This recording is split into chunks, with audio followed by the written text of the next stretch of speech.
നിങ്ങൾ എവിടെയായിരുന്നാലും അലക്സ വഴി വോയിസ് കമാൻഡുകൾ ഉപയോഗിച്ച് ഞങ്ങളുടെ ഉൽപ്പന്നങ്ങൾ പ്രവർത്തിപ്പിക്കുവാൻ കഴിയുന്നതാണ്. Alexa, I'm home. അത് ഫാനായാലും AC ആയാലും വിൻഡോ ഷെയ്ഡ്സ് പ്രവർത്തിപ്പിക്കുവാനായാലും ഇനി വോയിസ് കമാൻഡുകൾ മാത്രം മതി. അരുക്കുറ്റി പഞ്ചായത്ത് കടപ്പുറം ജനകീയ ആരോഗ്യ കേന്ദ്രത്തിന് പുതിയ കെട്ടിടം. അരുക്കുറ്റി പഞ്ചായത്ത് 8, 9, 10, 11, 12 വാർഡുകൾക്കായുള്ള കടപ്പുറം ജനകീയാരോഗ്യ കേന്ദ്രത്തിന്റെ പുതിയ കെട്ടിടം അരുക്കുറ്റി പഞ്ചായത്ത് പ്രസിഡന്റ് അഷ്റഫ് വെള്ളയത്ത് ഉദ്ഘാടനം ചെയ്തു. പഞ്ചായത്ത് ആവശ്യപ്പെട്ടതിനെ തുടർന്ന് മടത്തിപ്പറമ്പ് മുഹമ്മദ് കുട്ടി തന്റെ വീടിനോട് ചേർന്ന് ഒരു കെട്ടിടം പണിത് കുറഞ്ഞ വാടകയ്ക്ക് പഞ്ചായത്തിന് നൽകുകയായിരുന്നു. ഒരുപാട് നാളത്തെ ആഗ്രഹങ്ങളാണ് സ്വന്തമായി കുടപ്പുറത്ത് ഒരു സബ് സെൻ്റർ വേണമെന്നുള്ളത്.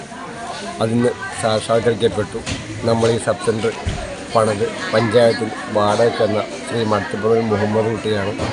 ഇവിടുത്തെ ആശാവർക്കന്മാരെ ഒരുപാട് നാളത്തെ പ്രയത്നഫലം.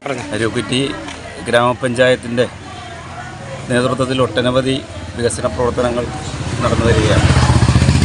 അതിലൊരെണ്ണം എന്ന നിലയിൽ ഇപ്പോൾ ഈ ഉപകേന്ദ്രത്തിൻ്റെ ആരോഗ്യ ഉപകേന്ദ്രത്തിൻ്റെ ഉദ്ഘാടനം ഇന്നിവിടെ നടന്നു.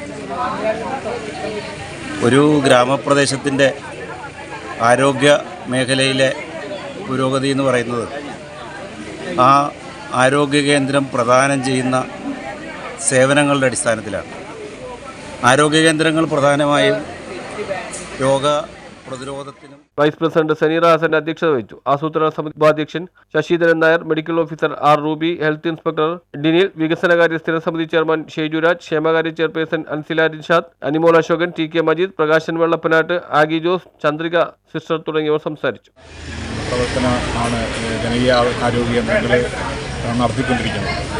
ഇമ്മ്യൂണൈസേഷൻ, മറ്റ് രോഗപരമായ പ്രവർത്തനങ്ങൾ, ഗർഭിണികളുടെ ശുശ്രൂഷയും, അതുപോലെ ജീവിതശൈലി രോഗങ്ങളുടെ ക്ലിനിക്കുകൾ, പാലിയേറ്റീവ്.